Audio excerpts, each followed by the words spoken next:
Sunday Mystery Hour presents The Machine Calls It Murder, starring your host, Walter Slazak. This portion brought to you by Permastarch, with the new instant sprayer that takes the hike out of spray starching. And by Clear, Clean Vaseline Hair Tonic. It's all fine grooming oil, keeps hair neat naturally. Hurry up, Mother. I'm going to be late for the party. I'll have your dress ready in just a minute, dear.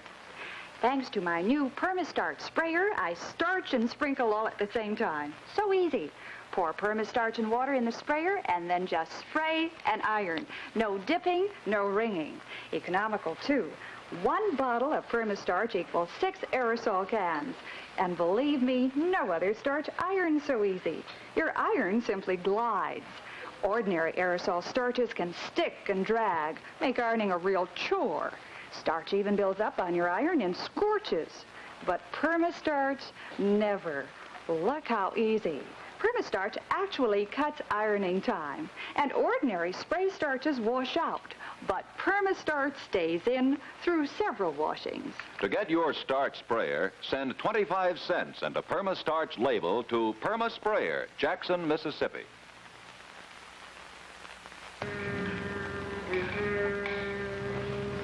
Good versus evil. Life against death.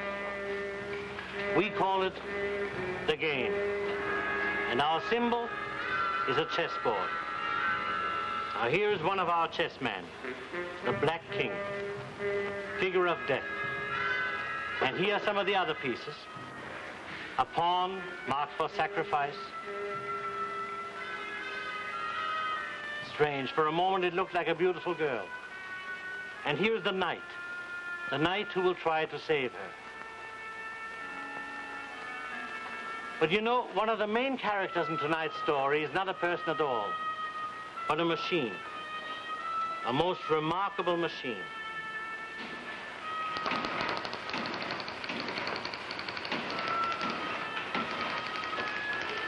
Larry Blyden and Everett Sloan, also starring Betsy von Fürstenberg,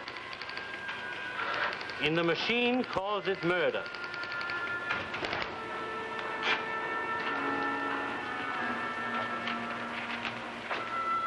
He therefore believes that a reappraisal of premium structure is long overdue.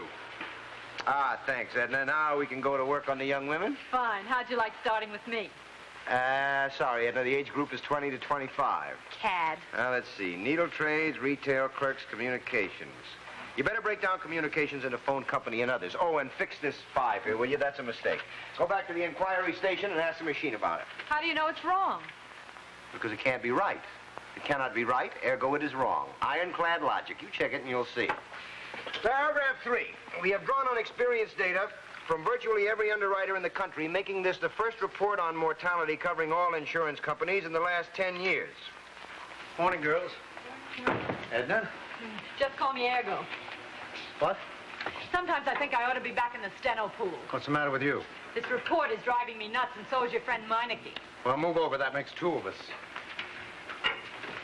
We believe we have developed some significant trends, notably in the mortality rate for young females. What do you know about young females? Between the ages of 20 and 25. Leave it to a bachelor to tell us all about young females. Oh, shut up, boss. What's the matter? Can't you stand to see your employees working? Hey, what's this? My house is your house. Take a look. What do you want with a 375 Magnum? Well, I thought I might run up to Maine next month. You like it? You won't need it. They've shot out all the dinosaurs up there. This is no rifle. It's field artillery. Who told you to buy a 375? Well, I eavesdropped. Mr. Abercrombie was whispering to Mr. Fitch. You don't know any more about hunting than you do about young females. Oh, I don't, huh? What do you call these? Dixie cups? All right, so you're a great target shot. But hunting's not the same thing. Besides, you can't even use this elephant gun on the range.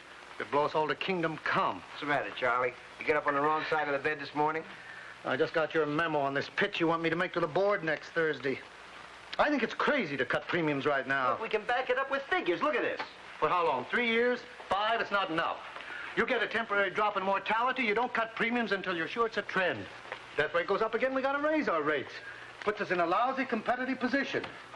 Hey, mistake. Holy Moses, what's on your mind? Ergo, this 5 is right. I checked it with the computer. It's not right, Edna. It's wrong. That's an impossible figure. You mean Mac made a mistake? Mac? His pet name for the machine. Mac doesn't make mistakes. Truman, Dewey, 1948. Ah, come on now. The machine said Truman would win, but the smart boys who operated it couldn't believe it, so they fed it a raft of biased information. Listen, that machine is accurate, but the people who feed it have got to be accurate, too. Okay. Don't get yourself in an uproar. All right, I'll show you.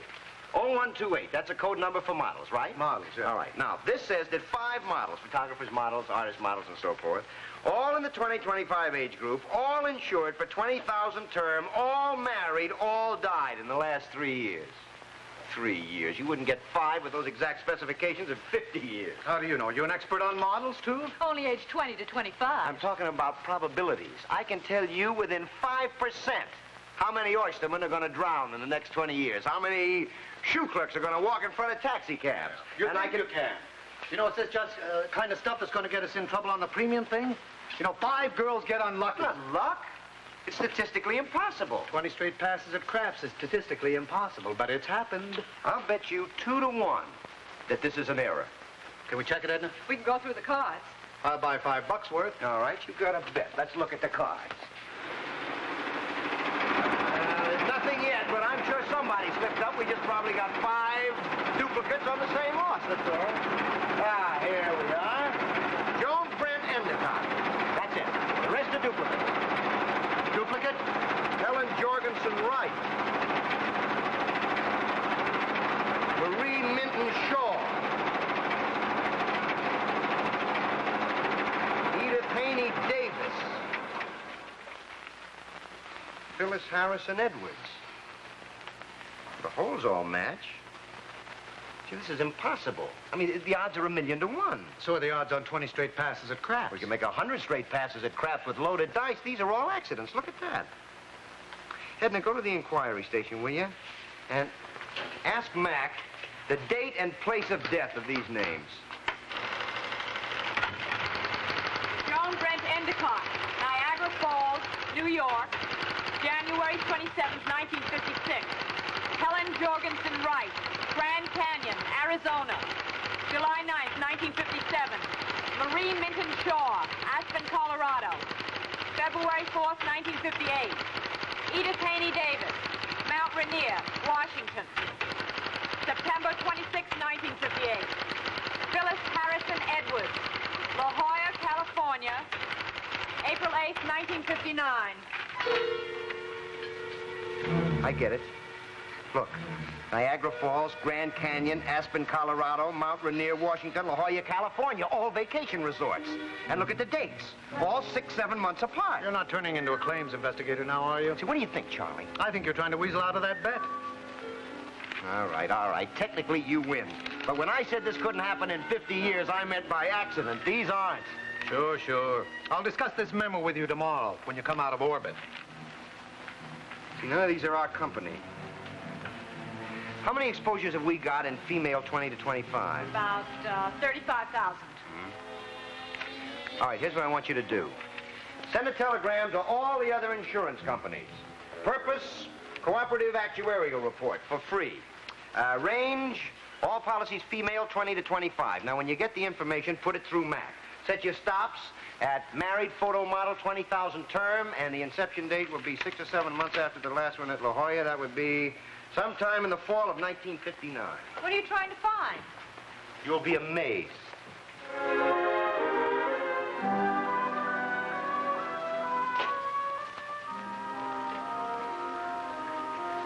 Look, Charlie, I know all that. I just thought that their claims departments would be interested. Well, what difference does it make if it's not our company? Statistics? Listen, each one of these statistics is a beautiful girl who's dead. Come into my office and see them if you don't believe me. No, they're pictures. Well, I must say I don't care for your grisly brand of humor. Oh, and Charlie, I got one more policy here in addition to the other 5. Her name is Susan Matthias Jerome. She's not a statistic yet, but she's due to be next. Well, I don't care what you call it. The machine calls it murder. I checked everything out. The policy was taken out just before her 25th birthday. Susan Matthias Jerome. It's got a nice lilt to it. Shame to push a girl with a name like that off a cliff. Now, Peter, You think I'm nuts, Edna? Look, this girl's husband is going to kill her inside of 2 weeks. you're nuts. Well, she's the only girl in the country that fits the pattern. What do you do, I wonder? Call the cops and say that your machine says that Susan Matthias Jerome, 128 West 59th Street, New York City, is going to be... No, you don't do that. You go back to work on your report. Thursday is D-Day. Yeah, I guess you're right.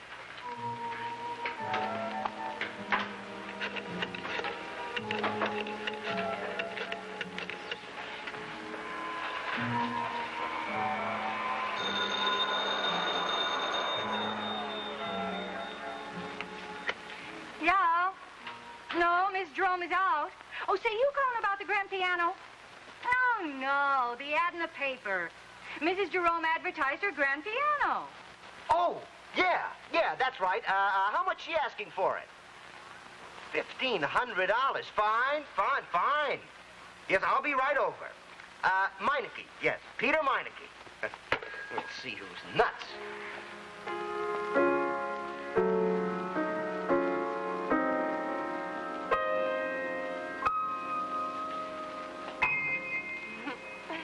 I'm sorry, that's the best I can do by way of a demonstration. Oh, you play beautifully. Oh, thank you. Do you like the tone? Oh, it's wonderful. Does your husband play the piano, too? No, he's not a bit interested in music. You know, this is genuine rosewood. Oh. It's very rare finding pianos in rosewood these days. Is that why you're selling the piano? Because your husband doesn't like music? Oh, no, but we'll be moving one of these days, and I just thought it'd be easier to get a new one than to lug this one around. Oh, there's the kettle.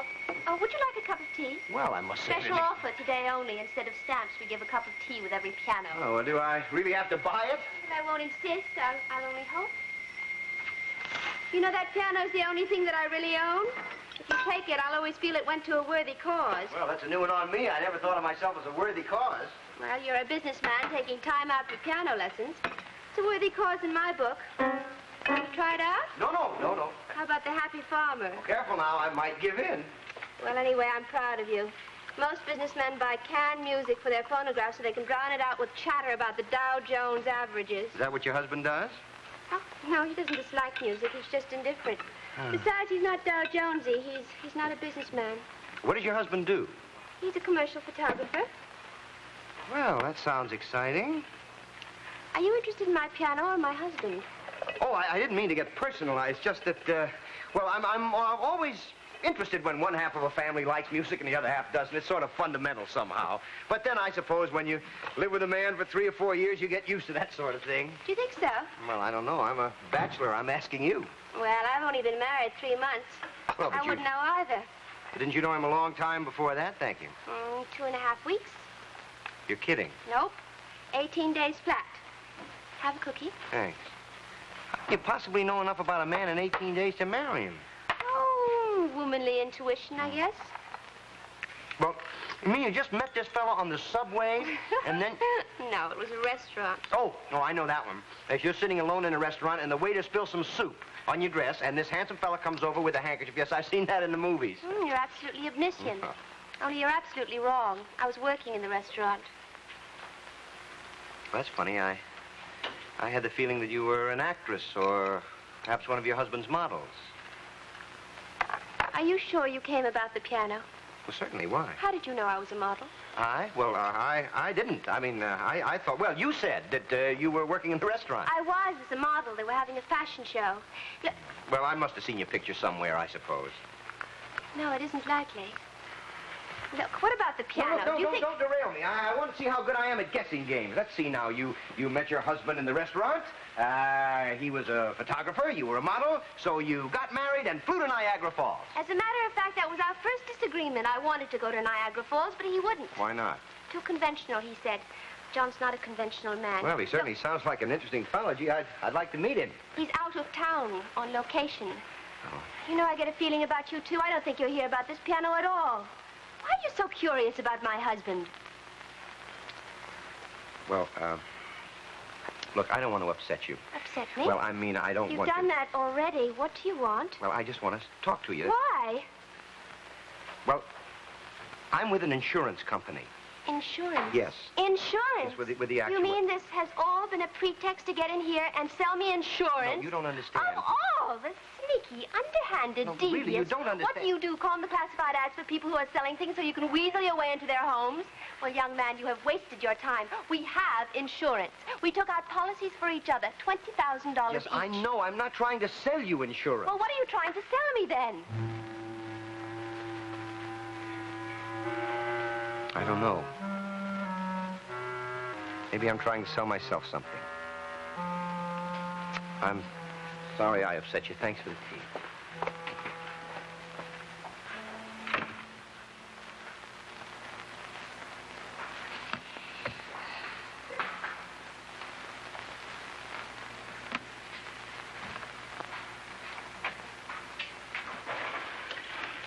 May I go home now, Master? What are you doing here? You asked me to wait.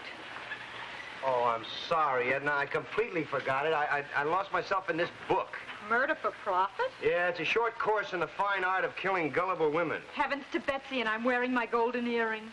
You know, it's been almost a week now, and I just can't get that girl out of my mind. I might have known you wouldn't be thinking of me, not even as a murder subject. Susan Matthias Jerome. Meets a man in a restaurant, knows him exactly 18 days. Had their first quarrel over the honeymoon. He doesn't want to go to Niagara Falls. Try me sometime. You know what that means? They know him in Buffalo. That's where he killed the first girl. All right, so notify their claims department. And tell them what, huh? Hello, Consolidated Mutual. Hi there. I just wanted to tell you that one of your policyholders is due to get shoved off a cliff. Yeah, awfully pretty girl. He's a model, uh-huh. Yes, name is Mrs. John B. Jerome. Hello? Oh, you're a card. John B. Jerome. You wonder what he's like. A lot of charm, probably. She'd never go for a conventional pretty boy. Quiet worth, nothing flashy, convincing kind of man. He'd have to be. He's got a tight schedule. Pick-up, romance, marriage, insurance, murder, all inside of 6 months. Well, a man like that can't be all bad. I'm not kidding, Edna. He's going to kill her. Did you tell her that? I don't know, Why not? because I couldn't prove it. You don't have to prove it. If you're positive, tell her what you think. If you're not, forget it. But for the love of Mike, don't spend the rest of your life chewing on it. And on that note, I shall take my leave. Or perhaps you'd like to take me out and buy me something wild, like a pizza? Gee, I'm sorry, I can't. I thought not. Good night, boss. Good night.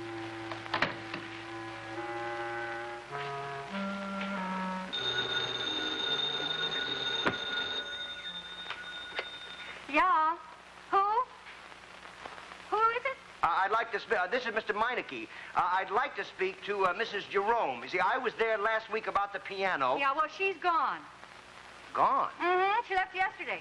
Got a long-distance phone call from her husband, but the piano's still here. I'm in charge. You want to buy it? Well, yeah, but I have to ask you some questions first. Questions? I don't have time for questions. But listen, I've got to... Hello.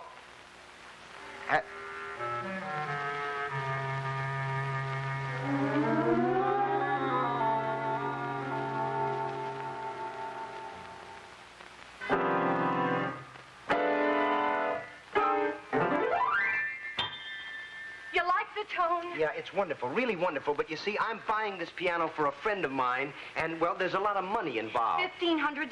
That's right, and 10% for you. Well, I'm entitled to it, ain't I? I mean, as long as I'm making the sale. Oh, sure. But you see, with the owners out of town, my friend wants to be sure that he's got a clear title. A title? That he really owns what he's paying for. You see, that's why I want their address. Oh, they didn't leave any. She said she'd let me know.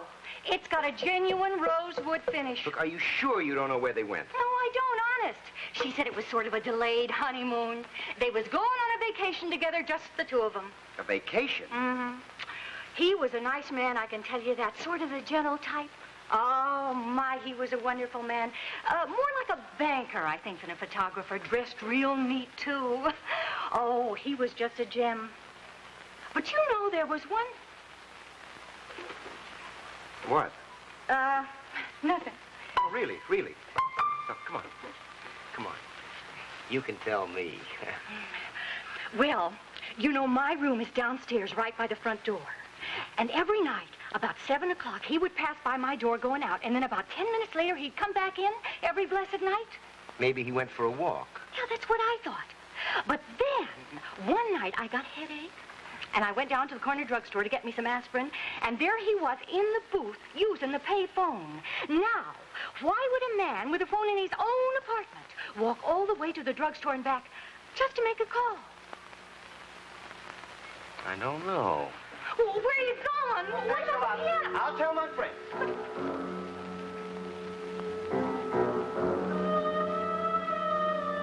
Sure, I know who you mean. Come in here every night, buy a handful of quarters, go into the booth there, and there'd be a lot of bongs. Yeah, where was he calling? Well, how'd I know? Look, how many bongs? Oh, how many bongs? You think I got time to drop everything when a customer goes into that booth and count bongs? Look, this is terribly important. Now try to remember. How many quarters would you sell him? Well, gee, I don't know. He'd hand me a bill. And, A bill? What size bill? Well, all sizes. Sometimes a single, sometimes a single? 20. You sure he gave you a single? Yeah, what is this? How many bills? How many bongs? This is a drugstore. I don't know what you're talking about here. Here's a $10 You come in bill. here Look, like here's this. Here's a $10 bill. Now, you keep that. Now, that's for remembering the time he gave you a single. Right now, you Oh. sold him 4 quarters. Now, was that enough for the call? Yes. I remember I was kind of low on change, and I gave him $1 worth of quarters. I told him that would have to do, and he went into the booth there, and 4 bongs. well, wait a minute. Let me think. Let me just think here. Now, wait a minute. Don't rush me here now. 3 bongs. 3. Wait a minute now. There was bong, bong, bong, ding ding, a dime, 3 bongs and a ding ding. You're sure? Yeah. 3 quarters and a dime. Yeah. Good. Yeah. Let's see. Ninth, station to station, 85 cents. Buffalo. Right. The name is Meineke. Meinecke. Peter. LaGuardia, 1155. Thank you. 2 weeks leave of absence right now is out of the question. Look, Peter, you're not a claims investigator. Charlie, You're I know what I'm talking about. Yes, and I think I know what I'm talking about. I've been with this firm for 30 years. Handled 5,000 claims. You got nothing, Pete. Believe me, absolutely nothing. You call these nothing? All right, you got 5 accidents. Accidents? If it'll make you happy, I'll send a memo to the Claims Bureau. But before anyone's going to call out the militia on number 6, you're going to have to tie this guy, Jerome, to numbers 1 to 5 inclusive. But number 1 is in Buffalo. Mrs. Albert Endicott. He started there. That's probably his real name. They'll know him. They'll have photographs, please. Leave that to the Claims Bureau. There isn't time to leave it to anybody. Now, just a minute. I'll tell you something about an insurance murder. He'll give a dame the rush, sweep her off her feet, marry her, and kill her for her insurance. He'll do all of these things, but not for a lousy $20,000.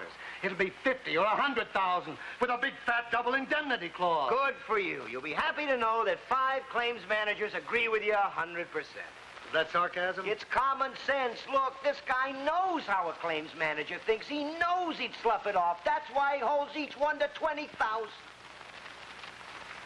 What's happened to you, Pete?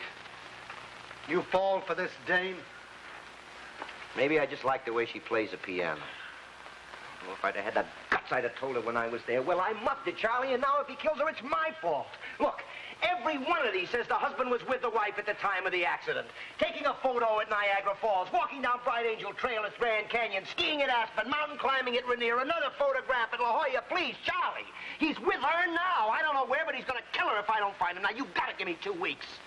What if it takes longer? Well, it can't take any longer. The machine says she's got less than 2 weeks to live.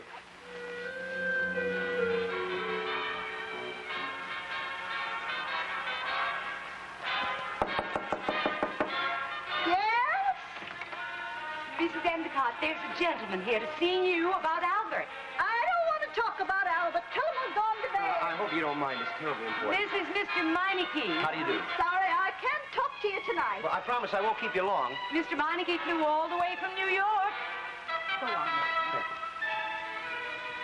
I can't tell you anything about Albert. Well, I was hoping to meet him. He doesn't live in Buffalo. What did you want to see him about? An insurance policy. You sell insurance? No, I don't sell them. Do you mind, just for a minute? You see, my company is doing a study of accidental deaths. Now, your son's wife had an accidental death, and I'd like to speak to him about it. Well, where can I reach him? How would I know? Well, you must hear from him. No, I don't. He's like his father, just like him. He left me alone when Albert was a baby, just walked out, never heard from him again. I raised Albert all alone. Put him through high school, sent him a box every week while he was in the Army. Gave him money for a new suit when he got out, but now he's gone just like his father, hide and hair. I never hear from him anymore, not ever. Doesn't he ever telephone you? I don't think so. I don't think he telephones me anymore. Why would he phone me? Well, maybe he wouldn't. Look, Mrs. Endicott, can you remember when he left? Right after it happened. Right after the accident, he took on something awful, screamed, tried to break loose and jump over the railing, too. Nobody blamed him. Only married 2 weeks, still honeymooning.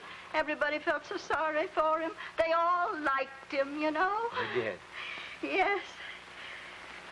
But... So he went away. He went away. You remember that it was just after he left, is that correct? Just after he left. Look, this is really terribly important. Are you sure that he never telephones you at all? From New York, perhaps. He would telephone you just after supper, every night, about 7, from New York. You talked to Albert? How is he? No, I didn't talk to him. I talked to someone who knows him, and he said that Albert called his mother every night. Oh, now, where would he get an idea like that? It's another one of Albert's lies. That's what it is. You can't believe a word he says. Even if it's a little boy, he was full of lies. People never understood how anyone as sweet and warm and loving as Albert could be such a liar. Why, when Joan fell off the Hennepin Point that morning, every soul in town swore Albert was out of his head with grief. Every solitary soul.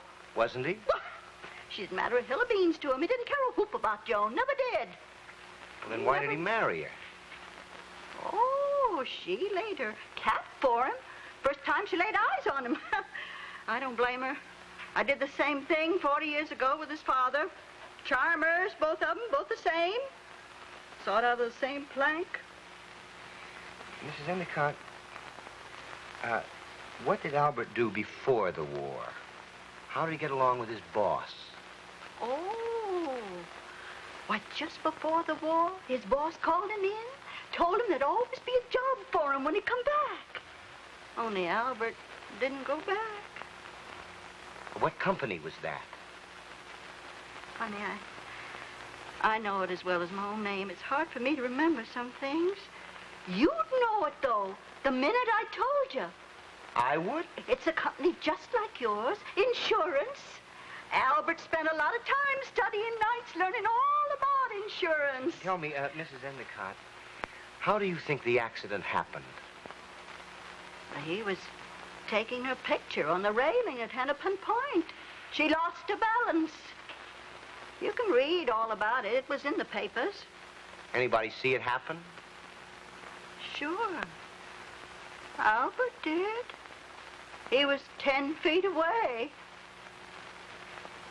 Maybe closer. Do you think Albert pushed her? I didn't say that. No, I know you didn't. I wouldn't know what Albert did.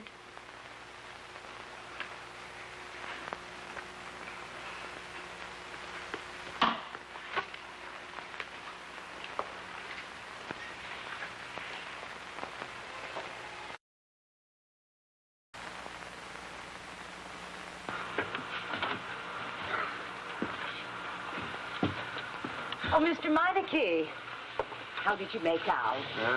Not very well, I'm afraid. Oh, she hasn't been herself for some time now. She doesn't remember things. Listen, doesn't Albert ever telephone her? Well, of course he does all the time. Oh, she's lucky to have a son like him.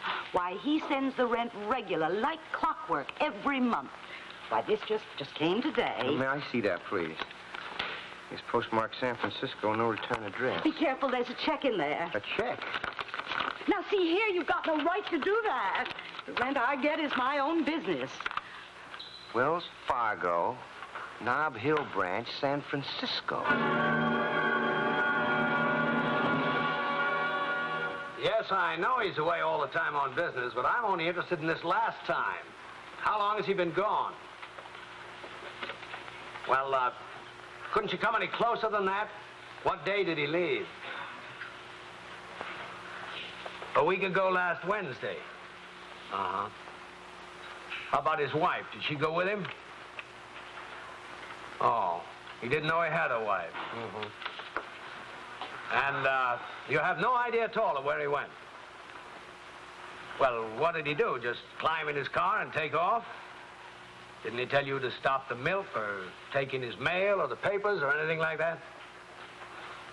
Mm-hmm. I see. All right, well, if you hear anything, let me know. I'll be calling you again. Bye. Joe. Well, if you're looking for a janitor who minds his own business, I got just the boy for you. Oh, Joe, what about the oil companies? Checking his credit card. We'll know in a few minutes. Good. While you're waiting, call Wells Fargo, Nob Hill branch. Find out what checks have cleared his account in the last 10 days. Look for one to a travel agency, a resort hotel. Oh, and call the post office. Find out if he put a stop on his mail or left a forwarding address. Right, Lieutenant. A week ago Wednesday. That's 10 days. That doesn't leave us much time. What do you mean? Well, 12 days from the arrival at the El Tovar Hotel in the Grand Canyon until the accident, 9 days at Aspen, 2 weeks at Mount Rainier, 10 days at La Jolla, mean average 11 days. I'd make it tomorrow if it hasn't happened already. Make what tomorrow? The murder. Could be a day or so later, but probabilities say it's tomorrow. Probabilities? Yeah, look at this. On each one of these lines represents one of the girls who was killed. You see the date of marriage, date insurance issued, arrival at resort, date of death.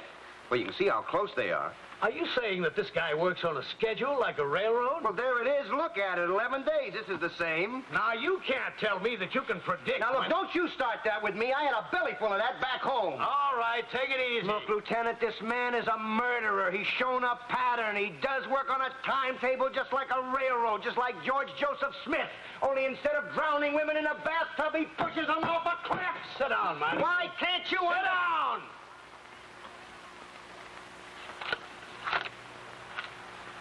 Now, you and I better have a little understanding before we go any further. You got a guy in Buffalo named Albert Endicott who probably pushed his wife off a cliff. You mean probably? You got a wacky old dame with a crop of wild suspicions and probably a medical record as long as you're on. Listen, there is Now, nothing... shut up and let me finish. Suspicion. That's all you got. John B. Jerome's signature on that insurance policy doesn't look anything at all like Albert Endicott's writing on that stuff you got from Buffalo. You got no pictures, no fingerprints, and there must be at least 20,000 places that you can telephone to from New York for 85 cents. Now, with this open and shut case, you're asking me to hunt down a man who isn't even in my jurisdiction and arrest him for a crime he's going to commit tomorrow. Look, we got more to go on than a wacky old dame. We got something that's maybe new to your way of thinking, a machine, a computer. Listen, in a fraction of a second, it can give you 10,000 man-hours worth of brains. Yes, I've heard all about it. Now, when you can get that machine into court to testify... That isn't the point. The point is the machine has demonstrated a pattern. There's only one girl in the country that fits the pattern. Maybe so. But that doesn't give me any authority to take action. All right, what are you going to do? Sit around and wait for him to send you a postcard? Yeah. We do what the law says we do in cases like this. When we find John B. Jerome, we prove he's Albert Endicott. We get his mother here to identify him. We can file a complaint. They can extradite him for New York, hold him on a charge of fraudulent marriage while they gather evidence for a murder indictment. And what about the girl? Does the law force you to sit around with your hands in your pockets while a man goes about killing his wife? You need a good night's sleep. I had one a week ago. Look, there isn't time for indictments and extraditions, and I don't care about Endicott. I care about that girl. Have a drink of water. Thanks. Want to know what I think about that girl? I'll tell you. I think she's in Las Vegas, stretched out next to a swimming pool. Not a cliff for miles. Nothing but flat desert as far as the eye can see. Lieutenant, the last tank of gas he got was up in the Sierras, a place called Cloud's Rest. Cloud's Rest? Where's that? South of Yosemite. I've been there. Well, I haven't, but I bet I can describe it to you. There's a resort hotel at the brink of a cliff. Not at the brink, at the foot of it. Malott. Okay, the post office. Yes? He did. I see. Thank you very much. He did put a stop on his mail. For further notice? No. Until day after tomorrow. Yo, get us a car.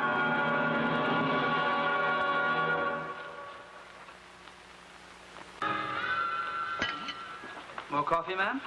Oh, wonderful. Thank you. Come.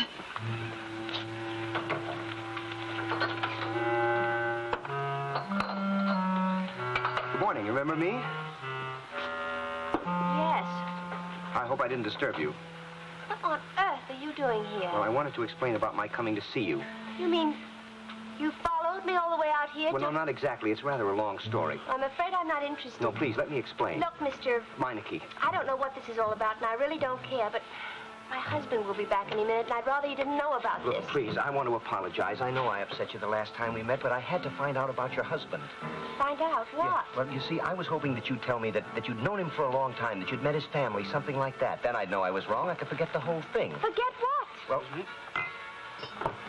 Mr. Meineke, will you please stop beating about the bush and tell me what this is all about? well, it's a pretty ugly bush, and I don't know a nice way to tell you. I have pretty good reason to believe that your husband has married other women for their insurance. What? Now, I know this is pretty abrupt.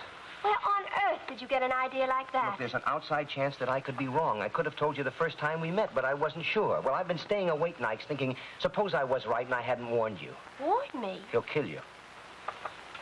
Are you mad? Are you completely mad? How can you sit there and say a thing like that? Well, you've never even met my husband. You don't even know him. Look, I'm a statistician, and it has to do with numbers and a machine that sorts them out. It's too complicated to explain now, but I can tell you this. His first wife died in an accident. His name is Albert Endicott, and he comes from Buffalo. That's why he didn't want to take you to Niagara Falls. Now he has an apartment and a bank account in San Francisco under the name of Albert Endicott. I can't believe it. He's never been married. I'm sure he's never been married before. He would have told me. Wouldn't he? Look, you've made a mistake. You got him mixed up with somebody else. I can prove this. This isn't idle chatter. Well, I knew I should never leave you alone. Good morning, darling. Darling, this is Mr. Meineke, my husband, Mr. Jerome. How do you do? How do you do? I didn't mean to intrude. Oh, not at all. Won't you join us? Oh, yes, thank you. Please sit down. We're old friends from New York. Oh, I'm sorry to keep you waiting, darling. I've been out casing the trails, looking for settings. My husband's a photographer. Oh, that's very interesting. It certainly is beautiful country around here. What do you think of it? You ever been here before? No, I haven't. Good morning. Mr. Meineke will have some breakfast, too. No, I've eaten, thank you. Just coffee. You go ahead, though. Oh, I had a big breakfast hours ago. Just coffee, thanks. Yes, sir. Meineke, eh? I've heard that name before. Have you told me about him, Susan? No, I don't think so. Meineke. I remember. Mexico City. You don't happen to have any relatives in Mexico City, do you, Mr. Meineke? No, I haven't. It's a bartender at the Aztec Hotel named Meineke. Hans, I think it was. Dutchman. Most of us are. He was a pirate fan. Now, can you imagine a Dutch bartender in Mexico City who follows the pirates? That's how I happen to remember him, I guess. How long were you there? 8 years. That's just about as long as you can stay in Mexico City without learning the language in spite of yourself. When did you leave? Last year. Well, let's talk about you. Where did you two get to know each other, hmm? Oh, well, the piano. Yes, we took from the same teacher. Small world. Isn't it? Darling, Mr. Meineke works for An investment, brokerage. I just took a notion to drop everything and run off, make a tour of all the national parks, Bryce, Zion, Yosemite, Grand Canyon. You ever been there? No, I've flown over it. Oh, it ought to be nice down there this time of year. Then I thought I'd go home by way of Colorado, stop off at Aspen. Oh, well, I can tell you something about Aspen. You want to stay at the Jerome, my namesake. It's a wonderful old hotel. When were you there? Let me see, when was it? 9, 10 years ago? Before I went to Mexico, anyway. Darling, I think we better get started if we're going to catch that morning light, eh? All Will right. you excuse us? Yes, of course. Honey, you haven't touched a bite of breakfast. Oh, I'm just not hungry. Bye, Mr. Meineke. Goodbye. Nice to have seen you. Mr. Meineke, Goodbye. nice seeing you. Have fun. Thank you.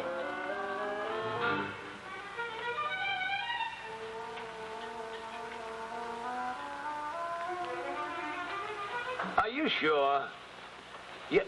Yes, I've got it, but are you sure? What? Yes, of course he was in the Army. We talked to his mother. What? No, I couldn't have booted it. My classification is correct. Well, the prints were perfect, almost as good as a full roll. Well, all right. Thanks anyway for the quick service. We were in a bind. His real name is Stanislaus Wojciechowski. What? Stanislaus Wojciechowski. Are you sure you didn't foul up that fingerprint formula? No. The science of fingerprint identification is just as accurate as that machine of yours. In this case, even more so. No, John B. Jerome is not Albert Endicott. He's Stanislaus Wojciechowski. Well, then why is he calling himself Jerome? Would you try to run a photography business as Stanislaus Wojciechowski? Look, I don't get it. Look, here's Endicott's classification. They got his card out of the name file. Drafted into the Army in 42 in Buffalo. 23 L over M, I over I, R over T, 101 over O, 115 over 11. No resemblance at all between that and the prints we got off that glass. We just got the wrong guy. I had a feeling I was wrong the minute I saw him. I wish you'd have had it in New York. Yeah, well...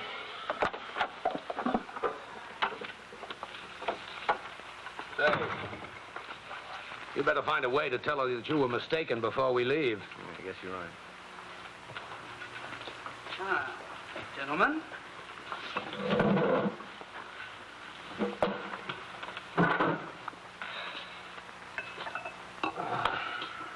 Was something wrong? Yeah, me. Oh, I'm sorry.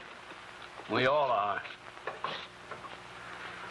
Well, I give you Stanislaus Wojciechowski. Long may he wave. A good man, Stanislaus. Oh, thank you, sir. For what? Oh, at dinner tonight, I'll toast you in champagne. How did you gentlemen know my name? What? Stanislaus Wojciechowski. At your service. You got the wrong prints. Don't punch that glass. Hurry up. What'd I do with Endicott's classification? The paper. Oh, I got it. Here. Oh, I should have figured that waiter's fingerprints would be on the glass, too. Come on, hurry up, will you? They're on their way up there. Give me a chance. Oh, come on, will you? Wait a minute. Here's a brand new print. Let me see that. 23 L over M. It could be. Yeah, I think it's going to check out.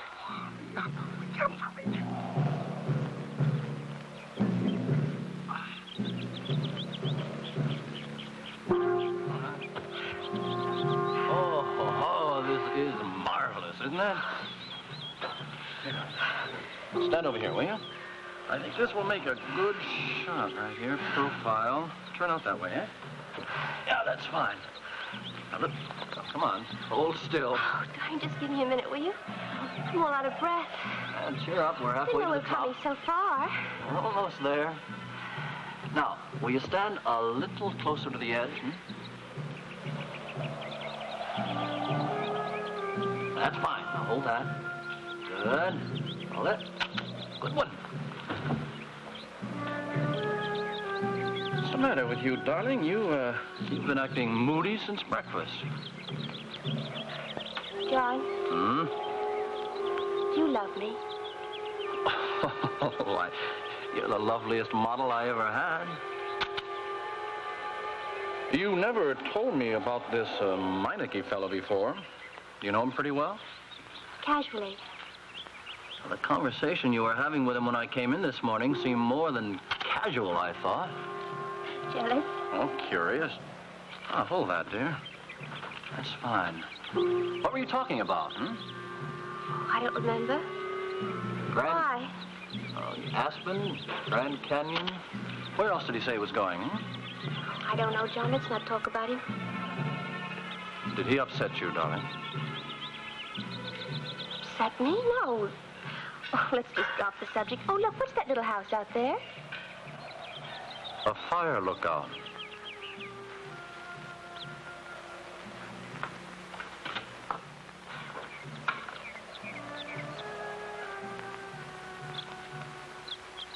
Look, there's no question about it. No question. The prince checked with his Army classification card in Washington. This guy, Jerome, is Albert Endicott. Medical discharge, 1944, mentally unstable. Pretty wild story, sounds like. Well, I didn't believe it myself at first, and I've been on the force 25 years. No dice is not a sign of him. Oh, you can't see the last half of the trail. Here, take a look at the map. It goes around behind that peak there. Well, how do we stop him? Well, the question is, do we have a right to stop him? Now, just take my word for it.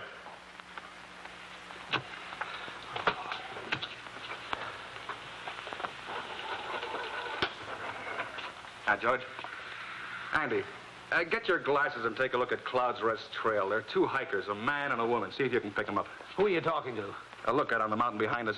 He can see the back half of the trail if the cloud layer isn't too low. Well, it shouldn't be today. It's nice and clear. Yeah? Where? All right, hold on.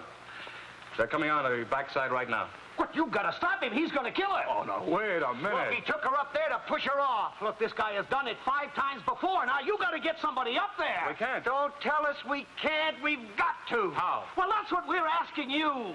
You know who's closest to him right now? Who? We are. George, where are they now? About 100 yards, he says. The top? Yeah, she's walking ahead of him. When will we see him? Well, not till they come out to the point, top of that cliff there. Say, whose are these? Visitors. We impound them while they're here in the park. You got any 300 Magnum ammunition? Oh, now, wait a minute. No shooting. It's against regulation. You asked for suggestions, and this is the only one I got. What's the range, about 1,000 yards? Oh, no, wait a minute, Lieutenant. I just got you to shoot a man. You want him to have a trial? You want to call a jury of 12 men to stand here and watch him push her off? Oh, but look, Lieutenant.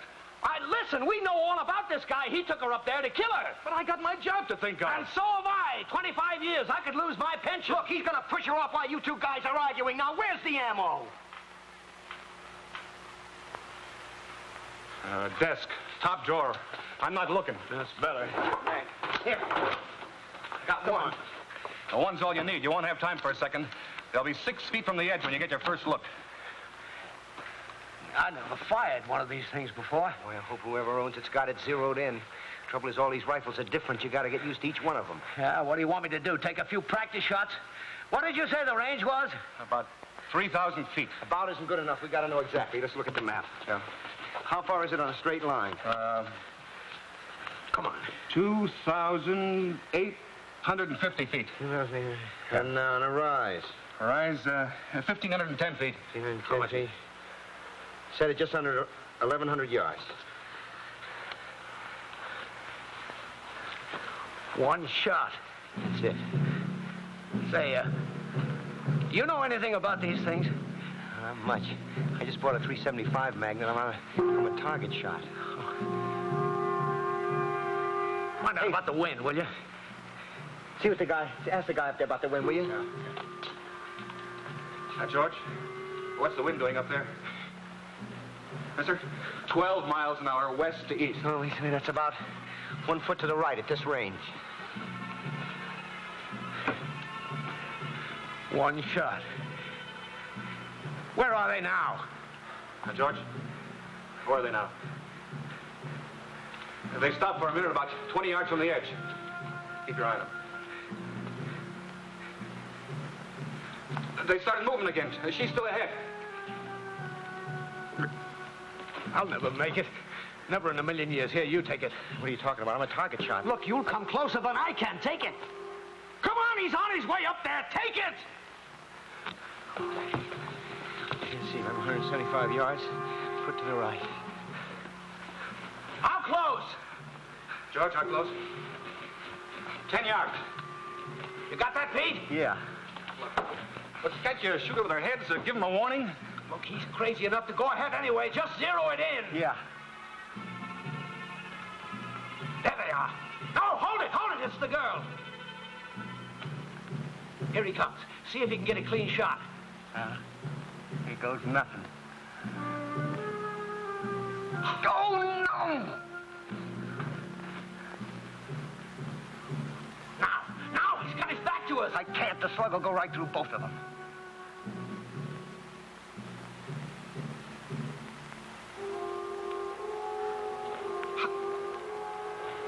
Good Lord!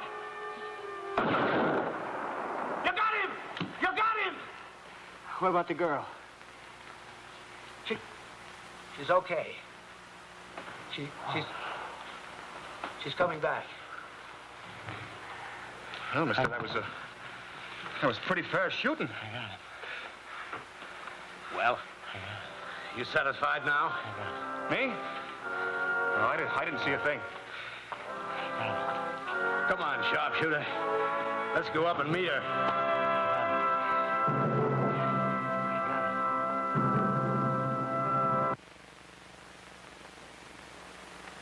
No, Jane and Ann aren't the Crest testers here. Their daddy is.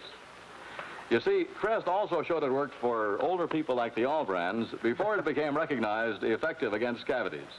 Jim, when were you in this toothpaste test? Back in college. Let's show the story filmed at a recent reunion. Well, Jim, how did you become part of this toothpaste test? The dentists at Indiana University asked us to. Did many others join you in the test? Quite a few. 246, as a matter of fact. Did every one of you use Crest in this test? We use Crest. Their side, regular toothpaste. Do anything special? No. Everyone brushed as usual for 2 years. But your group had? 34% fewer cavities with Crest. You know what's happened since these tests, Mrs. Allbrand? Well, a lot of us use Crest. And Crest has become the only toothpaste recognized effective against cavities by the American Dental Association. Their Council on Dental Therapeutics reports Crest has been shown to be an effective decay-preventive dentifrice that can be of significant value when used in a conscientiously applied program of oral hygiene and regular professional care. What's your program, Mrs. Allbrand? Wash between meal treats, brush often, and have regular checkups. And use Crest, of course. Crest with Fluorestan, the only toothpaste recognized effective against cavities.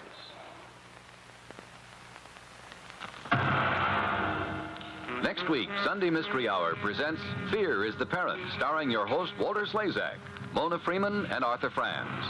Fear is the Parrot is written by Ted and Mathilde Farrow and directed by Mark Daniels. Join us next week for this exciting show.